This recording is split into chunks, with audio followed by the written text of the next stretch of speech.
camp-playmo, and it's not just one little thing, it's a bunch of things all combined. Assistant Recreation Division Manager Diane Lawrence is joining me from Cape Parks and Rec. Morning, Diane. Good morning, Fawn. How are you today? I'm well. How are you doing? I'm doing great. We are smack in the middle of summer here at Parks and Rec, so we're going full force every day. Ain't that the truth? All right, so, when I say camp-playmo, I'm sure that isn't the first time that's happened. You offer the kids some fun things to do in the summertime. We do. We start our summer off with some classes and programs and things, and then we kind of end our summer season with 3 weeks of Camp Playmo. Each week is divided this year into kind of a theme week. Adventure week is the first week, creative arts, and then sciences and things like that the third week. And people can sign up for 1 week, 2 weeks, all 3 weeks. We have different activities and things going on to keep everybody busy throughout the day. We even throw in some field trips here and there to kind of keep things a little bit exciting and get the kids out of our facilities just a little bit. So it's a great week. It's a great 3 weeks, and it gives parents another option for the summer to keep their kids busy all day, so they might be able to do some other things. Okay. God knows the kids need to stay busy. Lord help me. I'm bored. I'm bored. I'm bored. So what ages are we talking about here? We are talking 6 to 12, and the camp actually runs from 8:30 to 4:30 every day, but we do know a lot of parents work. And so we do provide childcare from 7:30 to 8:30, and then 4:30 to 5:30. We have activities and stuff for them to do while we're waiting for camp to actually start each day. Okay. All right. So I know you said July 14th through the 18th. Is each one of them separate and a different cost, or do you how does it work? Each week is an individual week, the 14th through the 18th, the 21st through the 25th, and then the 28th of July through August 1st. It's the same cost each week. It's $120 per week, and that includes, again, 7:30 if they need to be dropped off that early, and then it provides snacks throughout the day, plus all of the activities that we would do. We provide everything for that, including there's no additional cost for field trips or anything that we take, so the $120 covers the entire week.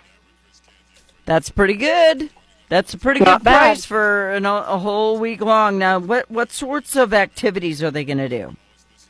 Well, each week kind of has a different theme, so kind of depending on the week. We'll do Adventure Week. We'll do some outside activities. We'll do art activities that kind of go along with that. We do always play games and things like that to keep the kids active throughout the day. Creative Arts Week, we've got some art projects and some fun things for the kids to do, to create and take home with them.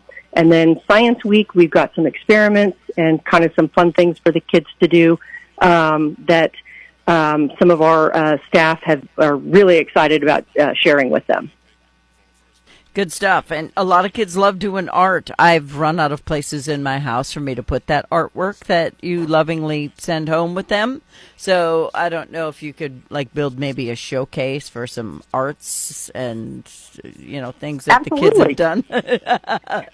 It's definitely an idea because we do a lot of projects and stuff. So that would be fantastic. So I did see that they do fishing and canoeing and stuff like that. That scares the crap out of me because it's water. So somebody's watching them close, right?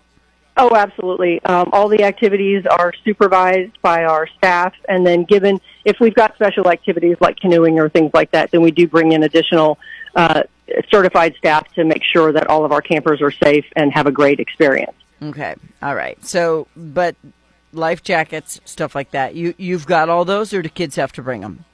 No. We provide everything that they would need for any of the activities to make sure that it's a safe environment, and that because sometimes parents trying to find things at the last minute or provide those kinds of things is difficult sometimes. So any activities that we have, we would provide whatever is needed so they can enjoy the experience. Yeah, because, there's nothing dangerous about painting and sculpting, but getting in a canoe is a whole different ball game. So that's a whole different ball game. Yeah. So we do also...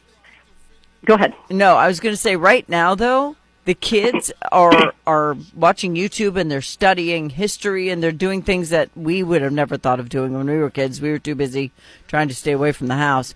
But they're doing coding and robotics and they're playing their games and all that kind of stuff. You do focus on that 1 week, right? We do, and we're going to incorporate some of that stuff. As a matter of fact, some of the kids could probably teach us, some of us older folks, a thing or two about it. But we also do want to make sure that kids stay active and busy, and that we don't just have them sitting, in a room and a chair all day long. So we will have some of those activities, but we'll also incorporate a lot of physical activity to keep them moving and wear them out just a little bit before we send them home. Now, I'm guessing the space might be limited because you're going to need adults for per child number of children. Yes. We normally have a limit of about 70 kids per week. We do still have some room in each of our weeks. And then, if we reach the point where we've maxed out or gotten close to that, then we do take a look at that, and if need be, we can bring on additional staff. So, But we do try to keep it at a number that is not so large that we can make sure we're engaged with all of the kids, and that there's not so many kids that the kids that are there can't enjoy a great experience with each other. Okay. Are you in tandem with anybody else when it comes to the nature hikes and stuff like that? Because I know we've got the trails up by the nature center and stuff, or do you just go on the bike trail? We do some activities with the nature center at the conservation. Sometimes it just depends on their schedule because they're very popular as well. And so they have a lot of activities and things going on. But we do coordinate with them. We do utilize the bike and walking trail that we have that even connects some of our facilities, Osage and Arena building. We do use those as well. Mm-hmm. And I mean, those are nice. So, it's a pretty nice thing. Do you have, I know it's 3 weeks and somebody just asked if you've got something with bikes. I don't know. I think that's a different thing. Yeah, we don't, we previously earlier in the summer we had a movement day, which incorporates bikes and walking and jogging on the trail. Mm-hmm. We don't necessarily do anything specifically with biking during our camps.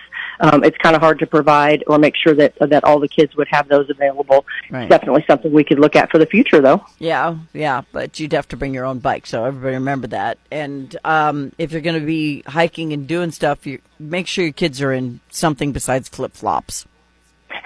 We do encourage everybody to wear tennis shoes, closed athletic shoes every day, because we do go inside and outside quite a bit, and we are pretty active.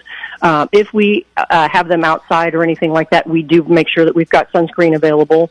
We encourage parents to send that, but we always make sure that we have that available. The one thing we do encourage all the campers to bring with them is their own water bottle so that they can stay hydrated throughout the day. But we will provide water and anything that they need for the day, should they not, be able to bring their own water. Well, and if you're going to be outside and your kid's going to be outside, you probably need to put a bandana on them or a hat or something because they're going to get sweaty and they're going to get hot, and hats will help. So that's a good idea, too. All right. How do they sign up, Miss Diane?